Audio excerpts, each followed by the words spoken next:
Are your parents really toxic? For both parents and children. Have you ever felt like your parents just don't get you? Or as a parent, do you feel like no matter how hard you try, your child keeps pulling away?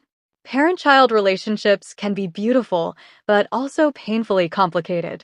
And sometimes what we think is love and guidance can actually feel like control and emotional harm without us even realizing it. So let's ask the tough question, are your parents really toxic? Or is there something deeper going on? This is not about blaming parents or children. It's about understanding both sides, the psychology behind toxic behavior, its impact, and most importantly, how to fix it.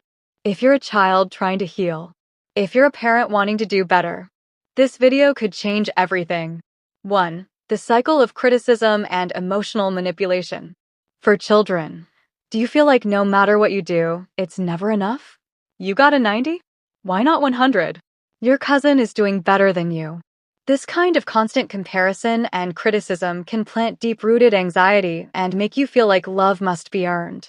For parents, if you catch yourself saying things like this, ask yourself, why? Many parents unknowingly see their child as a reflection of themselves. This is called vicarious validation, where a parent's pride is tied to their child's success. But here's the danger. When love feels conditional, children grow up believing their worth is based on achievement, not who they are. Solution?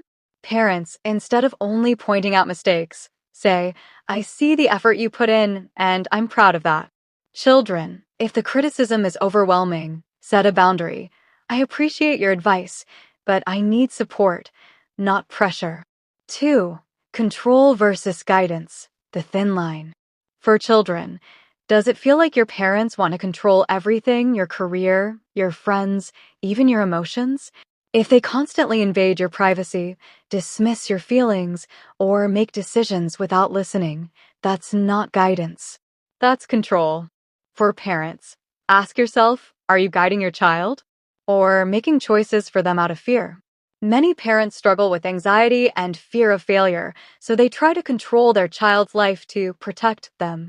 But control often backfires, making children feel trapped, rebellious, or emotionally distant. Solution? Parents, instead of forcing decisions, try collaborating with your child. Ask them, what do you want? How can I support you?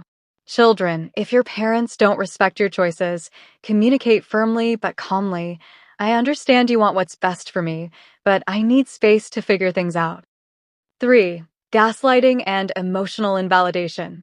For children, have you ever tried expressing your feelings only to hear, that never happened, you're imagining things. You're too sensitive. This is called gaslighting, a form of emotional manipulation that makes you question your own reality. It leads to self-doubt, anxiety, and emotional suppression. For parents, if you find yourself saying these things, ask yourself, why am I dismissing my child's feelings? Many parents weren't taught emotional intelligence growing up. They were raised to believe that expressing feelings is weak or unnecessary. So when their child expresses emotions, they unconsciously repeat the cycle of emotional neglect. Solution? Parents, instead of shutting down emotions, say, I may not fully understand, but your feelings are valid. Let's talk.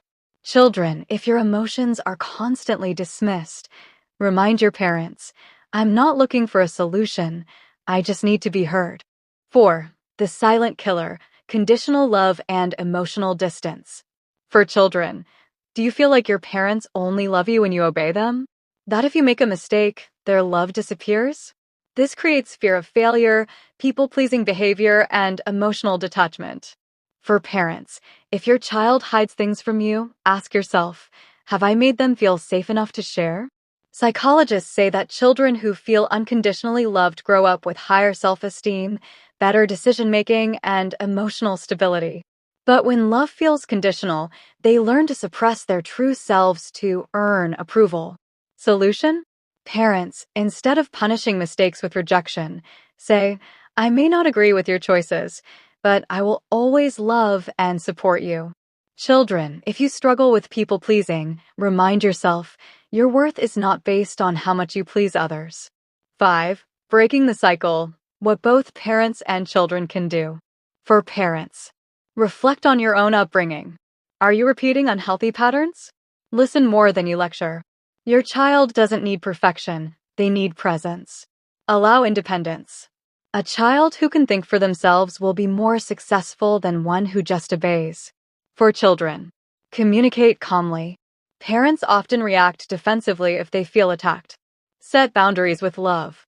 It's okay to say, I love you, but I need space. Seek support. If you can't change your parents, focus on healing yourself. Bonus, if you're a new parent. Parenting isn't easy, and breaking toxic cycles starts with awareness and action. If you're a new parent and want to create a healthy, loving, and emotionally secure environment for your child, I've put together an ebook filled with insights and practical strategies to help you. Check the description below for more details. If this video resonated with you, remember, you're not alone. Parents, your child is not against you. They just want to be understood. Children, your parents are not your enemies. They are human, just like you. Healing starts with awareness. Breaking toxic cycles starts with one conversation at a time. Let's talk. Drop a comment below. What's one thing you wish your parents understood about you? And if you found this helpful, like, share, and subscribe for more eye-opening content. See you in the next one.